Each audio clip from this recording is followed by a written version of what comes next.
السلام علیکم سامعین، 26 ربیع الثانی ہے، 22 نومبر ہے۔ سوشل انڈیا نیوز میں آپ کا خیر مقدم ہے۔ آج کی خبروں کی شروعات آن لائن قرآن اکیڈمی کے ڈائریکٹر جناب مفتی قاری محمد زبیر کی تلاوت کلام پاک سے کی جا رہی ہے۔ ساتھ ہی ایک اعلان دیا جا رہا ہے جس میں یہ بتایا گیا ہے کہ وہ آن لائن قرات کو کس وقت اور کس طرح سکھاتے ہیں۔ اس کے ساتھ ہی شاہی امام پنجاب کا ایک تائیدی بیان بھی پیش خدمت ہے۔ پہلے تائیدی بیان آپ سن لیں، اس کے بعد قاری موصوف کی تلاوت سنیں۔ شروع اللہ تعالیٰ کے نام سے جو بڑا مہربان اور نہایت رحم کرنے والا ہے۔ آج لدھیانہ میں میرے پاس جناب قاری محمد زبیر چرتھاولی صاحب تشریف لائے، جنہوں نے گزشتہ دنوں کل ہند مسابقہ قرآن کریم میں جو نئی دہلی میں 23واں کل ہند مسابقہ ہوا ایران کلچرل ہاؤس کی طرف سے، اس میں دوسرا درجہ حاصل کیا۔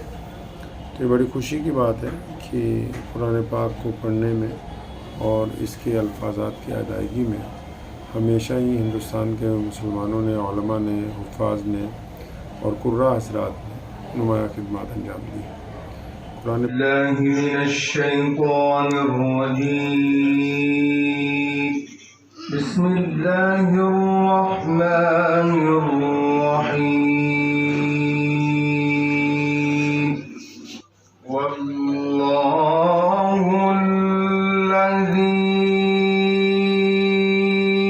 ارسل الریاح فتثیر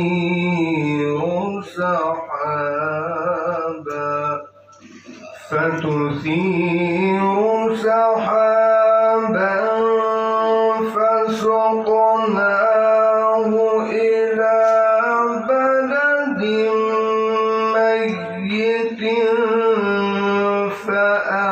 فأحيينا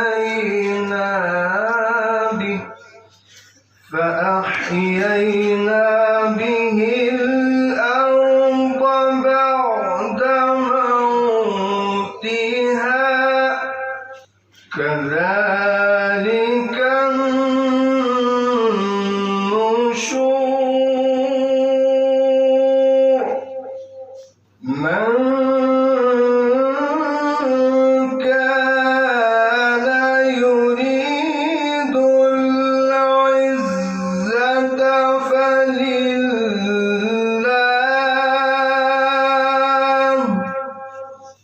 من